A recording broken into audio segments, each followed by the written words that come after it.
Welcome to channel for मैं को दोस्त मील आज के साथ एक और वीडियो लेकर आज हम बात करेंगे नेटफ्लिक्स की द अम्ब्रेला अकेडमी के सीजन 1 के स्पॉइलर फ्री रिव्यू के बारे में। तो ये स्पॉइलर फ्री है इसलिए आपको टेंशन लेने की जरूरत नहीं, क्योंकि हम प्लॉट या दूसरी चीज़ों के बारे में कोई डीप डिस्कशन नहीं करेंगे जिसकी वजह से आपका ये सीरीज़ देखने का मज़ा नहीं ख़राब होगा। तो आप बिना किसी टेंशन लिए ये वीडियो पूरी देख सकते हैं। तो शुरू करते हैं। जैसे ही मैंने इसका सीज़न 1 ख़त्म किया तो मैं काफ़ी उलझन में आ गया। मुझे ये जानना था कि क्या जो मेरे थॉट्स हैं इस सीरीज़ को लेके दूसरों के भी सेम है या नहीं। मैंने रिसर्च की, रेटिंग चेक की, रिव्यूज़ लोगों के चेक किए तो बहुत ही कम के थॉट्स मेरे जैसे हैं। ज़्यादा लोग स्ट्रेट फॉरवर्ड बात कर रहे हैं, मतलब वो ज़्यादा एक्सप्लेन ही नहीं करना चाहते, और कुछ लोग ऊपरी बोल रहे हैं कि ये सीरीज़ अच्छी है। तो जो मेरा सीरीज़ के साथ एक्सपीरियंस रहा और जो लोगों के थॉट्स मैंने रीड किए, उसके बाद मैं इस सीरीज़ को एक टाइटल देना चाहूँगा कि ये मोस्ट कॉम्प्लिकेटेड सीरीज़ थी मेरे लिए, क्योंकि मुझे नहीं याद पड़ता कि आज तक मैंने इतनी कॉम्प्लिकेटेड मूवी या सीरीज़ देखी हो। शायद कोई देखी हो पर इस वक्त मेरे दिमाग में नहीं आ रही, तो मैं ये टाइटल इस सीरीज़ को देना चाहूँगा। इतनी कॉम्प्लिकेशन मुझे आज तक किसी मूवी सीरीज़ में देखने वक्त नहीं हुई जितनी द अम्ब्रेला अकेडमी के वक्त हुई है। तो सच में इतनी कॉम्प्लिकेशन हुई है कि जैसे मैं सीरीज़ ख़त्म हुई फिर मुझे उलझन हुई, फिर जब स्क्रिप्टिंग में काम करना पड़ा सबसे मुश्किल काम वो था कि कैसे मैं आपको इस सीरीज़ के बारे में समझाऊँ, क्योंकि मुझे इतनी कॉम्प्लिकेशन खुद थी कि मैं खुद ही नहीं समझ पा रहा था कि आपको कैसे समझाऊं। तो मैंने एक न्यू वे निकाला है जिसकी वजह से आप भी अच्छे से समझ सकते हैं और मैं भी इजीली समझा सकता हूं। और ये तरीके कि मैं अपना रिएक्शन एपिसोड वाइज दिखाऊंगा कि एपिसोड जब मैंने देखा तो उसके बाद मेरा रिएक्शन क्या था। तो मेरे लिए बहुत डिफ़िकल्टी थी इसकी स्क्रिप्टिंग के काम करना, क्योंकि जैसे कि मैंने कहा कॉम्प्लिकेटेड थी। तो शुरू करते हैं। मैं रिएक्शन वाइज एपिसोड वाइज आपको बताऊंगा कि मेरे क्या एक्सपीरियंस रहा इस सीरीज़ के साथ। यार जो उम्मीद थी इस सीरीज़ से वैसे तो नहीं शुरुआत की गई, ना ही कोई ज़्यादा खास लग रही है, पर देखते हैं आगे शायद अच्छी हो जाए। यार फालतू के सीन दिखाए जा रहे हैं, जिस चीज़ को देखना है वो दिखा ही नहीं रहे, अजीब बंदे। चलो अगला एपिसोड देखते हैं। यार क्या बकवास सीरीज़ है। चलो कोई नहीं, शायद आगे जाके अच्छे हो जाए। शुरू के एपिसोड बकवास हैं, फोकस नहीं करना चाह रहे वो। ये पक्का हो गया, ये सीरीज़ बकवास तरीन है जो आज तक मैंने देखी है। मैं नहीं ये शुरू कर रहा, मैं देख रहा हूँ तो मजबूरी देख रहा हूँ ताकि मैं रिव्यू डाल सकूँ। लगता है अब प्लॉट की तरफ सीरीज़ आ रही है। ओ यार ये तो सही जा रही है। यार इतना ज़्यादा मैं टाइम वेस्ट किया, पहले 4 एपिसोड इतने बकवास रहे थे, अब लाइन पे आए हैं तो पहले ही नहीं लाइन पे आ सकते थे। चलो अच्छा जा रहा है। Oh my god, oh my god, oh no, ये तो बड़ी कमाल की सीरीज़ हो गई है। ओए होए होए, अब क्या होगा यार। मुझे लगता है ये सीरीज़ बड़ी कमाल की होने वाली है, पर मैं जल्दी देखूँ एपिसोड 10। यार अच्छी बड़ी जा रही थी, अब लाइन पे आए थे, अब फिर बोंगी इन्होंने सुट दी है। लगता है सीरीज़ अपनी आदत से ही मजबूर है। चलो देखते हैं सीज़न 2 कब आना है।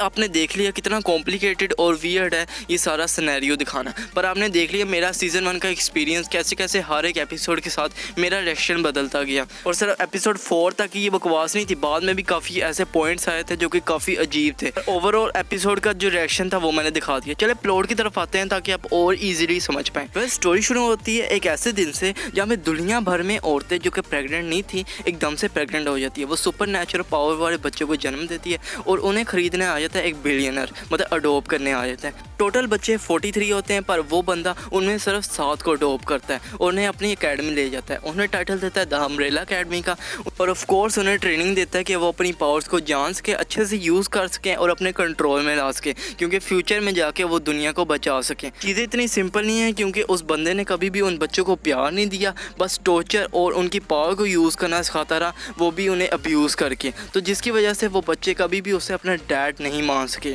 इसलिए वो आहिस्ता आहिस्ता अकेडमी को छोड़ के अपनी राहों में निकल जाते हैं। और जब इतने सालों बाद उस बंदे की मौत होती है तो सबको मजबूरी उनके फ्यूनरल के लिए रीयूनियन करना पड़ता है।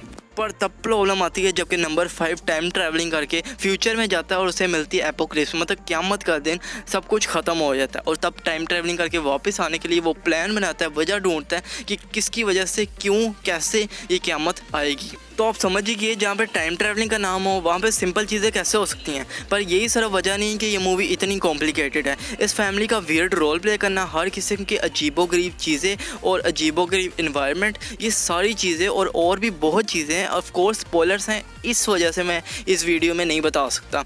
उनकी वजह से भी ये एनवायरनमेंट सारा का सारा इस सीरीज़ का बहुत ही अजीब और कॉम्प्लिकेट हो जाता है। सिर्फ टाइम ट्रैवलिंग की नहीं बात, यहाँ पे बहुत सारी चीज़ें हैं और मैंने जैसे कि बताया स्पॉयलर्स की वजह से मैं नहीं बता सकता, पर जब आप सीरीज़ देखना शुरू करोगे ऑलमोस्ट 3rd एपिसोड में आपको पता चल ही जाएगा कि कितनी कॉम्प्लिकेटेड है ये सीरीज़। जिन्हें नहीं पता ये कॉमिक बुक से इंस्पायर्ड है और इसके 3 इश्यूज़ आ गए हैं और सेम टाइटल था द अम्ब्रेला अकेडमी और ये डार्क हाउस के यूनिवर्स से बिलोंग करती है। जिन्होंने इसकी कॉमिक बुक पढ़ी है उनके अकॉर्डिंग कि इसकी सीरीज़ बहुत अच्छे तरीके से डेवलप की गई है, बनाई गई है और इसका फ्यूचर भी काफ़ी अच्छा होने वाला है। अब मेरा और दिमाग ख़राब हो गया कि कॉमिक बुक कैसी होगी जबकि सीरीज़ इतनी अजीबोगरीब है। कुछ और चीज़ों के बारे में नज़र डालते हैं। इसकी हिंदी डबिंग, जैसे कि इसकी हिंदी डबिंग ठीक ठाक है, अच्छी नहीं है। और एक और बकवास चीज़ इस सीरीज़ के बारे में वो है इसका run time. Total episode season 1 में 10 है, पहले के 7 एपिसोड 50 से 55 मिनट के और आखिरी के 3 एपिसोड 40 से 45 मिनट के, तो टोटल 9 घंटे ये आपके लेती है। पर सच में जो आपको मज़ा एपिसोड 8 और 9 में आएगा उसके बाद तो आप मेरे ख्याल से पिछला गम भूल ही जाएंगे। IMDb और रोटेटो टमाटो की रेटिंग आपके सामने डिस्प्ले हो रही है जो कि ठीक ठाक है इसके लिए। रेटिंग के अलावा एक और अच्छी चीज़ है इसके VFX का काम। इतने कम बजट में काफ़ी ज़्यादा सीरीज़ से ज़्यादा अच्छी VFX टेक्नोलॉजी को यूज़ करके VFX हमें प्रोवाइड किया, जो कि काफ़ी सरप्राइजिंग और अनएक्सपेक्टेड था। सरप्राइजिंग से याद आया कि जैसे कि सीरीज़ आगे बढ़ती है आपको सरप्राइज भी करती है। अब ये आपको खुद ही पता लगाना है कि ये अच्छे वे में सरप्राइज करती है आपको कि बुरे वे में, और ये है डायरेक्टर की डायरेक्शन की खास बात।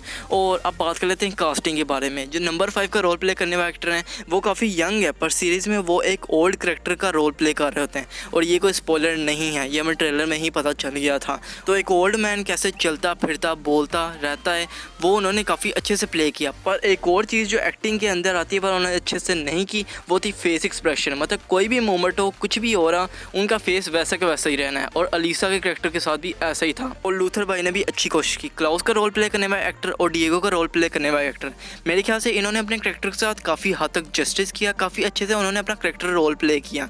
जबकि डिएगो कैरेक्टर की बात की जाए उन्होंने अच्छा रोल प्ले किया पर उनके साथ काफ़ी लोग इंटरेक्ट ही नहीं हो पाए। जैसे कि वानिया का रोल प्ले करने वाले एक्ट्रेस एलन पेज और भी काफ़ी ज़्यादा एक्टर्स से अट्रैक्ट ही नहीं हो पाए, कनेक्ट ही नहीं हो पाए। और ये होती है कैरेक्टर डेवलपमेंट ना होने की वजह से। जबकि कैरेक्टर डेवलपमेंट ना हो तब ये ऐसा होता है कि हम कैरेक्टर के साथ अटैच ही नहीं होते, हमें फ़र्क ही नहीं पड़ता कोई जिए मरे जो मर्जी हो उसके साथ। और ये एक बहुत बड़ा डाउनफॉल था इस सीरीज़ के लिए। हाजल और चाचा की तो मैं बात ही नहीं करूँगा, वो तो सबसे वर्स्ट कैरेक्टर थे और सबसे बकवास कैरेक्टर मुझे इस सीरीज़ में लगे हैं। मेरे ख्याल से सीज़न 2 में उन्हें होना भी नहीं चाहिए। सीरीज़ आती है ड्रामा कैटेगरी में, सुपर हीरो और फ्रिक्शनल चीज़ें आती हैं, फैंटेसी में आती है, डार्क ह्यूमर और कॉमेडी में भी आती है। और ऑफ कोर्स ये सारी चीज़ें इस सीरीज़ में थी। काफ़ी सारे लोग इसे एक्समैन की तरह ले रहे थे या एवेंजर्स की तरह ले रहे थे, तो मेरे ख्याल से ये हेलबॉय से ज़्यादा सिमिलर है, क्योंकि हेलबॉय में ही इस तरह का डार्क एनवायरनमेंट होता है और साथ में कॉमेडी होती है, कुछ वियर्ड चीज़ें होती हैं पर वहाँ पे सेंसेबल होती है। और यहाँ पे कुछ ज़्यादा ही अजीबोगरीब है, मतलब कन्फ्यूजन डाल देती है। वहाँ पे नहीं थी, वहाँ पे भी जैसे काफ़ी ज़्यादा चीज़ें एक ही मूवी में डाल दी गई थी। मैं 2019 की हेलबॉय मूवी की बात कर रहा हूँ, जहाँ पे काफ़ी कुछ स्टफ़ डाल दिया गया था, काफ़ी ज़्यादा कॉमिक बुक से स्टोरी डाल दी गई थी।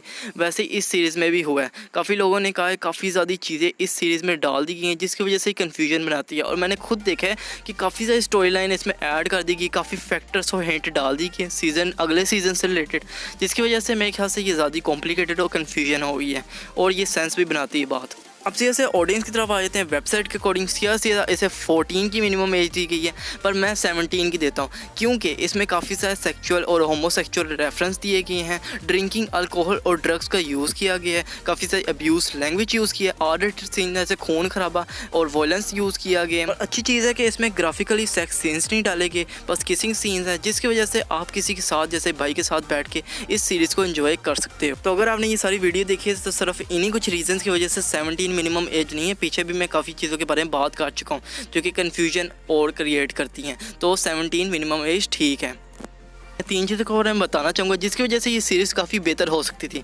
पहला इसका रन टाइम, अगर रन टाइम इसका कम किया जाता, मतलब पहले के 4 एपिसोड सिर्फ 1 एपिसोड होता और टोटल 7 एपिसोड होते, तो काफ़ी अच्छी ये सीरीज़ जा सकती थी।